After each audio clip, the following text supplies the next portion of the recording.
Success is not the key to happiness. Happiness is the key to success.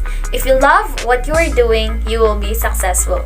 I am Verliza Especelas together with I'm Phoebe Marivi Panario, and we will be discussing about global population and its mobility, specifically in Global City. What are the countries or the cities that you've been yearning to visit? Is it in New York, Tokyo in Japan, or Seoul in South Korea? If you had a chance to move to those cities, would you take the opportunity? But the question is, are they belong to what we call this a global city? Let's find out. The question is, what is a global city? But before we dig into that lesson, first let's have the objectives. So, identify the attributes of a global city and analyze how cities serve as an engine to globalization.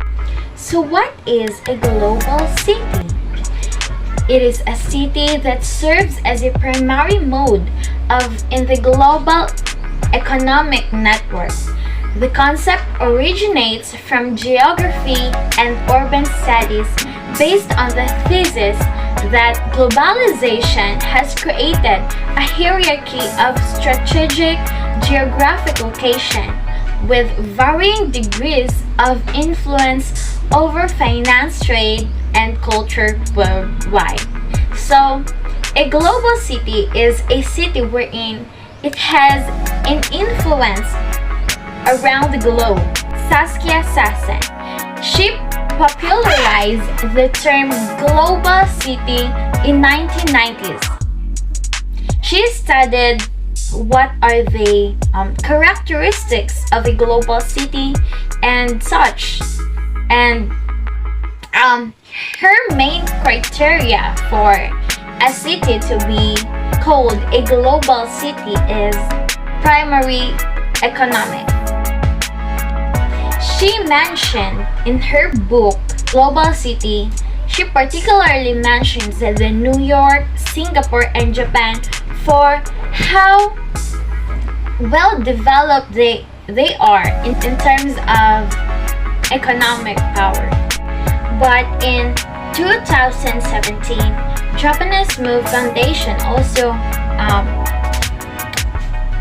published the Global City Power Index, indicated that there are 6 criteria for a city to be considered as a global city, and according to them are the economy, research and development, cultural interaction, livability, environment, and accessibility.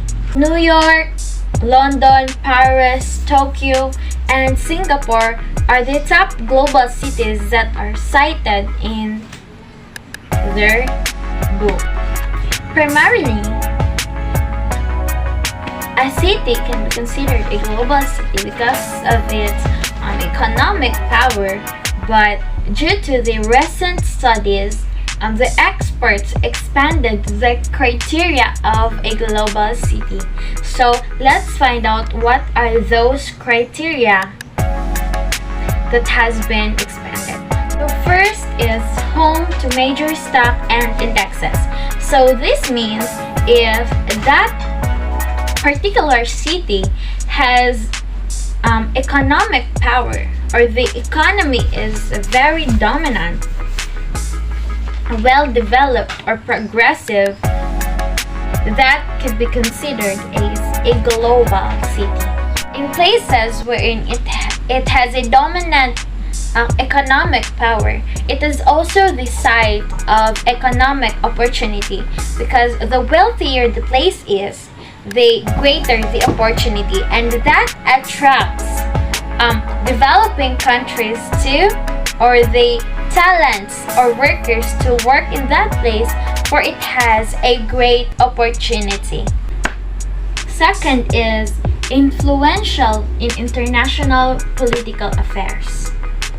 So, if that city have a huge influence in international political affairs, that could be considered as a global city. For example, in Washington, D.C., it might not be as wealthy as New York, but it is the seat of American state power, which is so influential.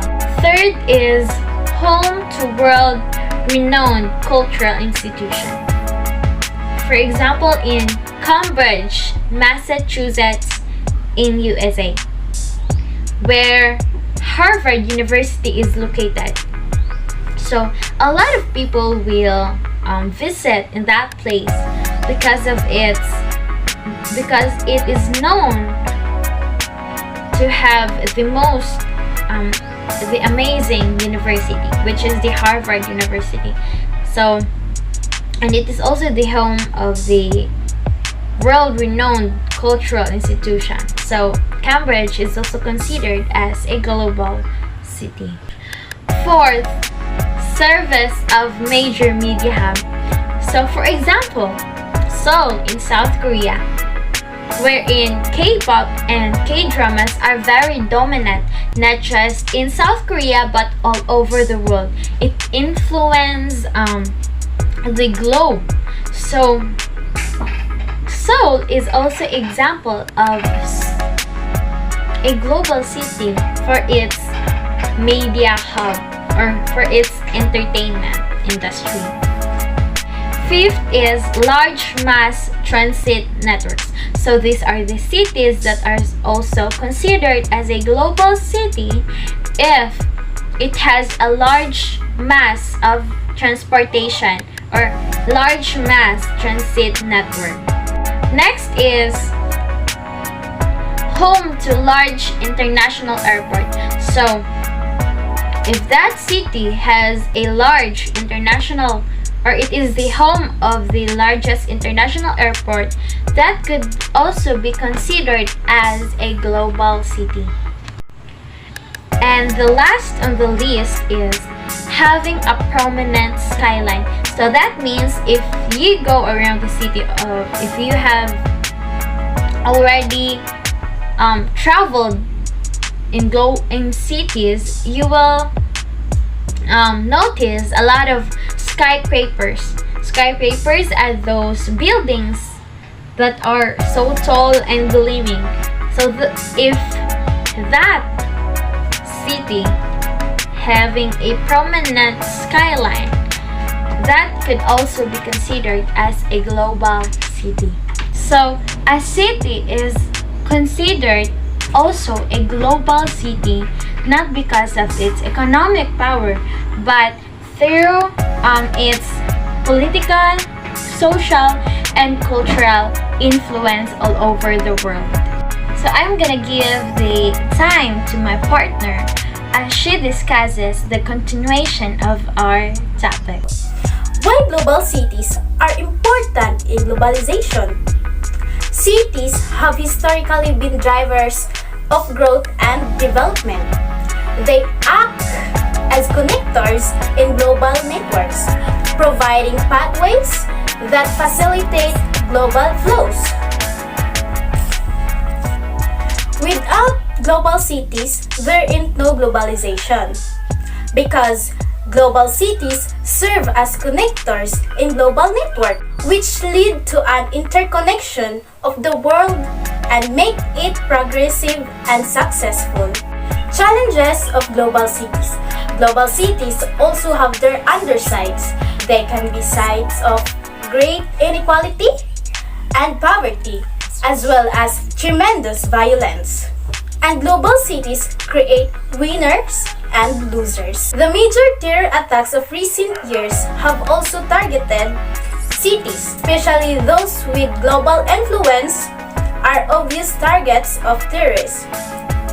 Cities attract terrorists because of its progressiveness and wealth.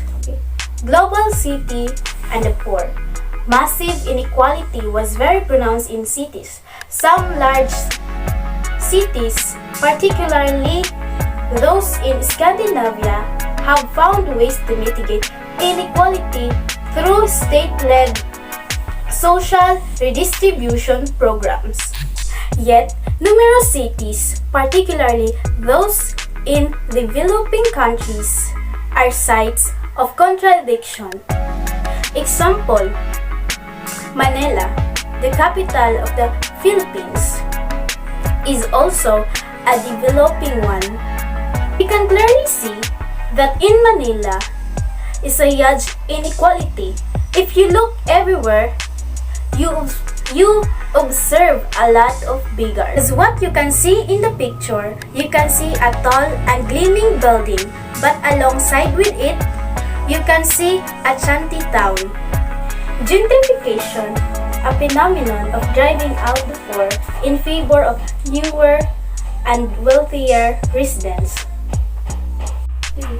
This phenomenon prioritizes only the rich residents or rich people, causing the unfortunate one to leave. Cities are sites and mediums of globalization. They are the material representation that we can see the best of globalization. They are also the places that create exciting fusions of cultures and ideas, and also the place that generates tremendous wealth. But aside from having the wealth and its economic power, consequently they remain sites of great inequality because global servants serves the global entrepreneurs. So that's it. Bye bye and see you in the next video.